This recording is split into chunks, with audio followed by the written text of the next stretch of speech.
বিএনপির স্বাস্থ্য বিষয়ক সম্পাদক জনাব আব্দুল হাসুদ্দিন কাঠু এখানে উপস্থিত আছেন। প্রবাসী কল্যাণ বিষয়ক সম্পাদক ইদ্রিস ভাই এখানে উপস্থিত আছেন। ছাত্র বিষয়ক সম্পাদক জনাব লুৎফর রহমান লিলিন এখানে উপস্থিত আছেন।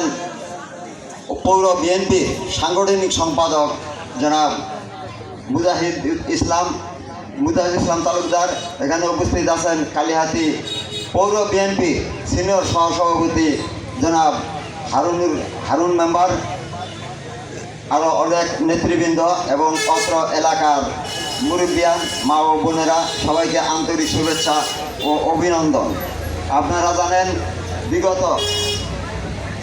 জানেন যে আজকে এখানে আমরা বৈশা যে মিটিং করতেছি, হয়তো 3-4 মাস আগেও আমরা এখানে এইভাবে বসতে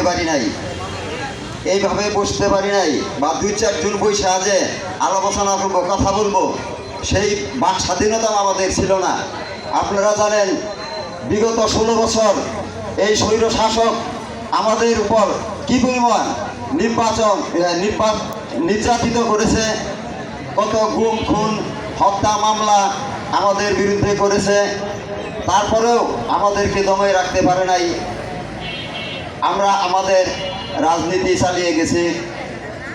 সর্বশেষ আমাদের টিটু ভাই, উনি কিন্তু শুধু কালিহাতির নেতা বললে ভুল হবে, উনি কিন্তু ঢাকা বিভাগের সহসাংগঠনিক সম্পাদক, ঢাকা বিভাগের 7টি জেলা এবং 2টি মহানগরের নেতা।